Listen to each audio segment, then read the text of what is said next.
पहला है अभयम, फियरलेसनेस, कोई डर नहीं है। आपको पता है दुनिया में जितने भी बुरा काम होता है ना, मोस्ट ऑफ बुरे काम करने वालों के बैकग्राउंड चेक करें, most of them are cowards, डरपोक।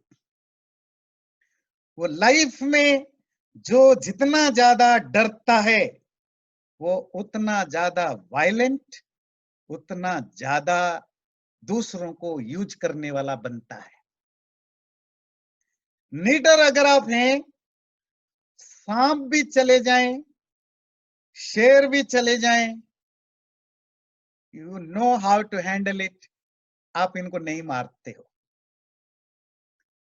उल्टा आप उनको डील करते हो।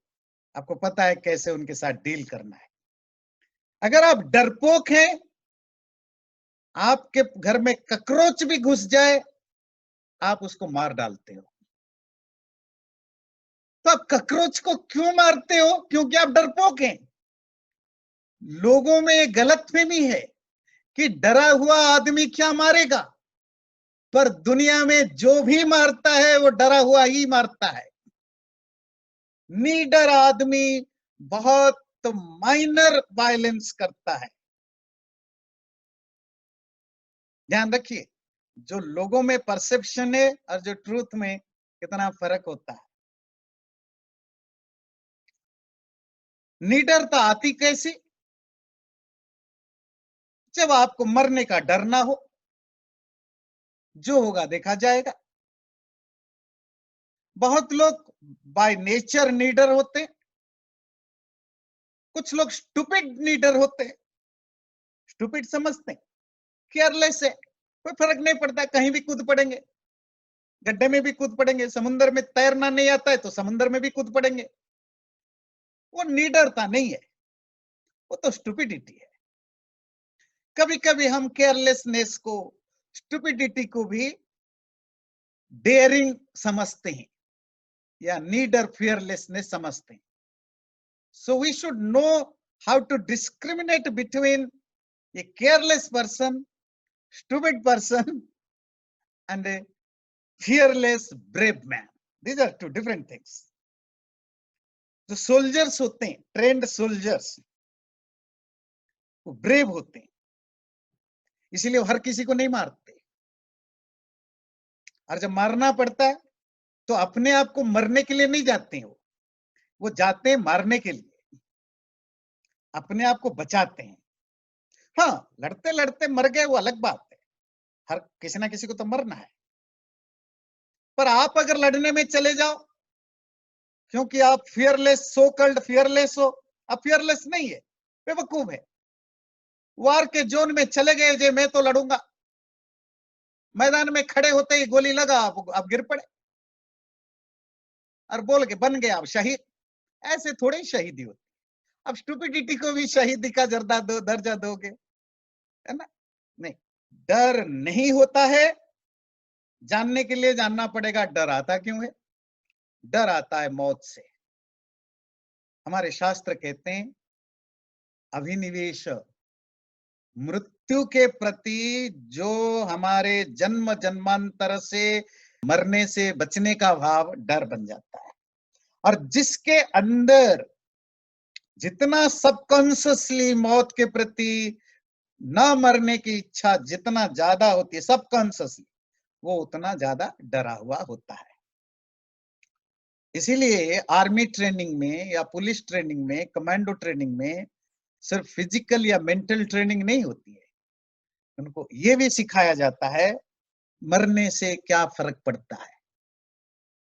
मरना एक माइनर चीज है, जिससे कि वो मेंटली प्रिपेयर्ड रहे। मर गए तो मर गए। पर स्पिरिचुअलिटी में जो आत्मज्ञानी होता है, सन्यासी होता है या ऋषि होता है, उसका पहली क्वालिटी होती है कि वो नीडर होता है। पर एक इंटरेस्टिंग चीज है कि आजकल बाबाओं को खड़े कर दो, उनमें 99% डरपोक निकलेंगे। तो इसका मतलब उनमें काफी हद तक फेकनेस है, या जरूरी नहीं सब फेक हो, या तो बड़ा इनिशियल स्टेज में है, अभी बहुत कुछ उन्होंने अचीव नहीं किया। क्यों आप पूछेंगे, क्यों ऐसा? कोई लॉजिक तो होगा ना। क्यों कोई सन्यासी, कोई ऋषि या आत्मज्ञानी का पहला कंडीशन नीडर क्यों होता है? उसकी लॉजिक है, उसकी रैशनैलिटी है। जब व्यक्ति रियलाइज कर जाता है मैं कौन हूं, बॉडी के साथ मेरा क्या रिश्ता है, ये आत्मा क्या है, माइंड क्या है, बॉडी क्या है, यूनिवर्स के साथ मेरा क्या रिलेशनशिप है, परमात्मा क्या है, उसके साथ मेरी क्या रिलेशनशिप है। जब आपको ये सब समझ में आ गया, डेथ एंड बर्थ, मृत्यु और जन्म क्या है, गीता के दूसरे चैप्टर में आपने पढ़ा, शरीर और आत्मा अलग हो जाना मृत्यु है, मिल जाना जन्म है, वो तो हम सबको पता है। पर पता हो जाने से, बुकिश नॉलेज होने से कोई फर्क नहीं पड़ता। जब आप इसको रियलाइज कर जाते हैं तो आपके लिए मरना कोई बात नहीं है, जस्ट कपड़े चेंज करना। वासांसि जीर्णानि यथा विहाय नवानि गृह्णाति नरोपराणि। कपड़े फट गए, फेंक दिया, नए कपड़े पहन लिए। हमें बोलने के लिए तो आसान लगता है, पर क्योंकि हमारे रियलाइजेशन नहीं है, एक्सपीरियंस में नहीं है, अंदर तो डर रहता है, क्योंकि हम इसको फील नहीं कर पाए। पर जिसने इसको रियलाइज कर लिया, अब वो किससे डरेगा? मतलब एक आदमी स्विमिंग का थियोरिटिकल ज्ञान बहुत है, प्रोफेसर है स्विमिंग डिपार्टमेंट का, थ्योरी डिपार्टमेंट का, वो आपको पढ़ाता है स्विमिंग क्या है, कब से शुरू हुई, हिस्ट्री क्या है, ज्योग्राफी क्या है, फिलोसफी क्या है, कितने तरह के स्विमिंग होते हैं, किसके क्या प्रोज है, कौन से, सब पता है।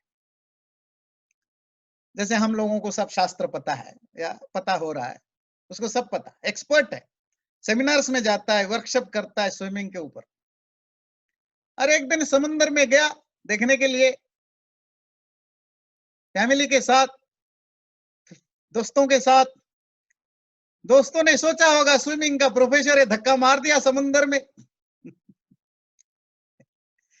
अब बेचारा डूबे, बचाओ बचाओ बचाओ। दोस्तों को लगा कि मजाक कर रहा है, पर सचमुच उसको तैरना नहीं आता था। मरे मरे बचाया गया। बोले भाई क्या हो गया? अरे भाई मुझे स्विमिंग नहीं आती है, पर आप स्विमिंग के प्रोफेसर। मैं प्रोफेसर हूं, स्विमर नहीं हूं। तो किसी चीज का ज्ञानी हो, किसी चीज का बुकिश नॉलेज रखना समथिंग डिफरेंट। स्विमर कोई बुक नहीं जानता। किसी तैराक को पूछो कि कितने तरह के स्विमिंग होते हैं, कितने क्या एंगल रखना पड़ता है, हाँ, उसको हो सकता है नहीं पता हो, पर आपको बीच समुद्र में उसको फेंक दो तो तैर के आ जाएगा। हम सब वो स्विमिंग के प्रोफेसर हैं, सब जानते हैं, पर अंदर कुछ नहीं, इसीलिए हम डरे हुए होते हैं। बुकिश नॉलेज होने से डर नहीं जाएगा। जो स्विमर है उसको डर नहीं लगता ना। नदी में जाओ, समुद्र जमाओ, कुएं में जाओ, उसको पता है स्विमिंग करके आ जाए, वो डरता नहीं है। जिसको ज्ञान हो जाता है वो डरता नहीं है। और वो ज्ञान थियोरिटिकल नहीं, प्रैक्टिकल ज्ञान जब हो जाता है तो फिर आप डरते नहीं है। जो आत्मज्ञानी है उसमें जो बहुत सारे क्वालिटीज बाय डिफॉल्ट आते हैं, उसमें एक होता है कि वो नीडर होता है। नीडर होने का जो कॉन्सिक्वेंस होता है, आप हिंसा नहीं करते, क्योंकि डरपोक हिंसा ज्यादा करता है। अगर मेरे अंदर वो अभयता का भाव है, निडरता का सेंस है, तो मैं देवत्व का एक लक्षण मेरे अंदर है। ताकि एनालाइज करिए किसी में कितना डर है है ना?